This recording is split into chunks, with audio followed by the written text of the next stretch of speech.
Hello guys, आजच्या व्हिडिओमध्ये आपण बघणार आहोत तर क्लेमन्सन रिडक्शन रिॲक्शन. आता क्लेमन्सन रिडक्शन रिॲक्शन म्हणजे नक्की काय, त्याच्यामध्ये नक्की काय होतं तर the reduction of the carbonyl group like aldehyde and ketone into the methylic group in the presence of zinc amalgam and the HCl is called as a Clemmensen reduction reaction. आता मी इथे दोन रिॲक्शन लिहिले आहेत. म्हणजे जे क्लेमन्सन reduction reaction आहे त्याच्यामध्ये फक्त अल्डिहाइड आणि कीटोनचं रिडक्शन तेवढं होतं. म्हणजे जे C+O हा जो ग्रुप आहे त्याचं कन्वर्जन आपल्याला CH2 मध्ये झालेलं भेटतं.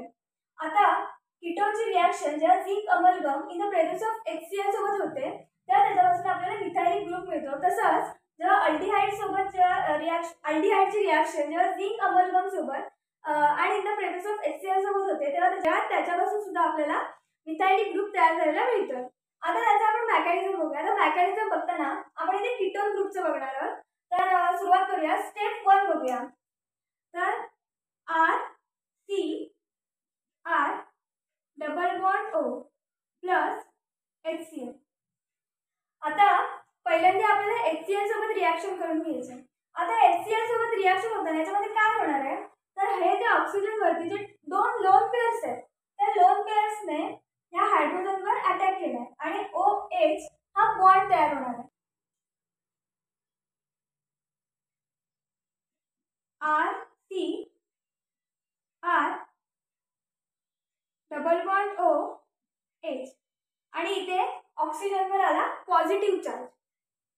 आता आपल्याला कार्बनियन तयार करायचं पण त्यासाठी आपल्याला आधी कार्बोकॅटायन तयार करावं लागणार.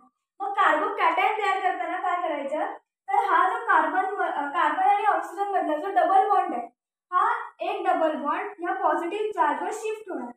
आता कार्बनची व्हॅलेन्सी कमी झाली म्हणून व्हॅलेन्सी कमी झाल्यामुळे त्याच्यावर प्लस चार्ज येणार. म्हणजेच काय कार्बोकॅटायन आपला तयार झाला.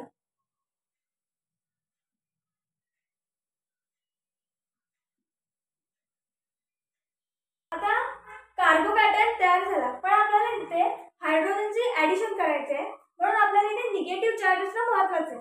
मग आता याचा निगेटिव्ह चार्ज आणायचा कसा. मग हा जो झिंक अमलगम आहे तो झिंक अमलगम काय करतो तर ह्याला रिड्यूस करायचं काम करतो. म्हणजेच हा पॉझिटिव्ह चार्ज चं कन्वर्जन तो निगेटिव्ह चार्ज मध्ये करतो. मग आता करूया त्याचे ऍडिशन. तर ZnHg.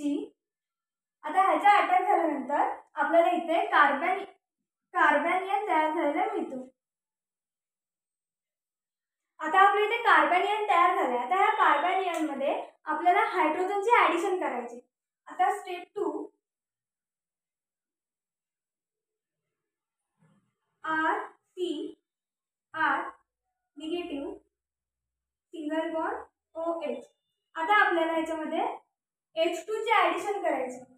आता H2 ची ऍडिशन करताना इथे एक H आहे तो H या कार्बन सोबत रिॲक्ट होईल आणि ऑक्सिजन सोबत सुद्धा तो एक बॉन्ड तयार करेल. मग आता आपल्याला ह्याच्यामध्ये काय मिळतंय तर CHR सिंगल बॉन्ड OH2. आता हा जो ऑक्सिजन आहे हा ऑक्सिजनची जी व्हॅलेन्सी आहे ती व्हॅलेन्सी वाढली आहे त्याच्यामुळे याच्यावर आला प्लस चार्ज. आपल्याला इथे परत ऑक्झॅनियम आयन तयार झालेलं दिसतं.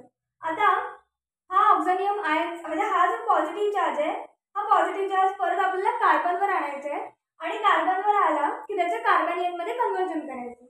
आता याला कसं हे करणार तर हा जो बॉन्ड आहे हा बॉन्ड आपल्याला ब्रेक करायचा. म्हणजे हा बॉन्ड आहे तो बॉन्ड आपल्याला प्लस चार्जवर शिफ्ट करायचा. आता त्याच्यापासून हा जो आपला वॉटर मॉलिक्यूल आहे तो वॉटर मॉलिक्यूल त्याच्यातून रिमूव्ह होणार आहे.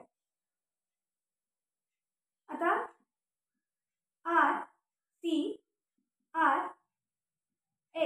इथे आला प्लस चार्ज प्लस ह्याच्यामधून झाला रिमूव्ह H2. इथे कार्बनियन जो कार्बोकॅटायन आहे तो कार्बोकॅटायन तयार झालाय. आता ह्याच्यापासून आपल्याला कार्बनियन आयन तयार करायचे. मग तो करूया. आता RCrH हा जो पॉझिटिव्ह चार्ज आहे आता ह्याची रिॲक्शन आपण करणार परत झिंक अमलगम सोबत. आता हा रिडक्शन करणार हा पॉझिटिव्ह चार्ज काढून घेणार तिथे निगेटिव्ह चार्ज येणार. आता RCrH H इथे आला निगेटिव्ह चार्ज. आता हा जो कार्बॅनियन आहे त्या कार्बॅनियन मध्ये आपण करणार हायड्रोजनचे ऍडिशन. आता करूया स्टेप 3. आता इथे परत आपल्याला H2 चे ऍडिशन करायचे. आता R C R H negative plus H2. आता हा जो H आहे, एक H आहे, तो एक H या कार्बन वरती अटॅक करणार म्हणजे तिथे बॉन्ड तयार करणार आहे. म्हणजे R C R H H plus आता हा जो एक H आहे तो एक H आपला उरलाय. मग जो हा वरती HCl मधला जो आपण H एक काढून घेतला होता, हा H जो एक H राहिलाय तो या Cl सोबत बॉन्ड तयार करणार. म्हणजे आपल्याला त्याच्यातून रिमूव्ह काय होणार आहे तर HCl. म्हणजे आता जेव्हा जे कीटोनची आपण जी रिएक्शन त्या zinc amalgam in the presence of HCl करतो तेव्हा आपल्याला याच्यामधून काय मिळतंय तर R CH2R आपल्याला मिथायलिक ग्रुप तयार झालेला मिळतोय.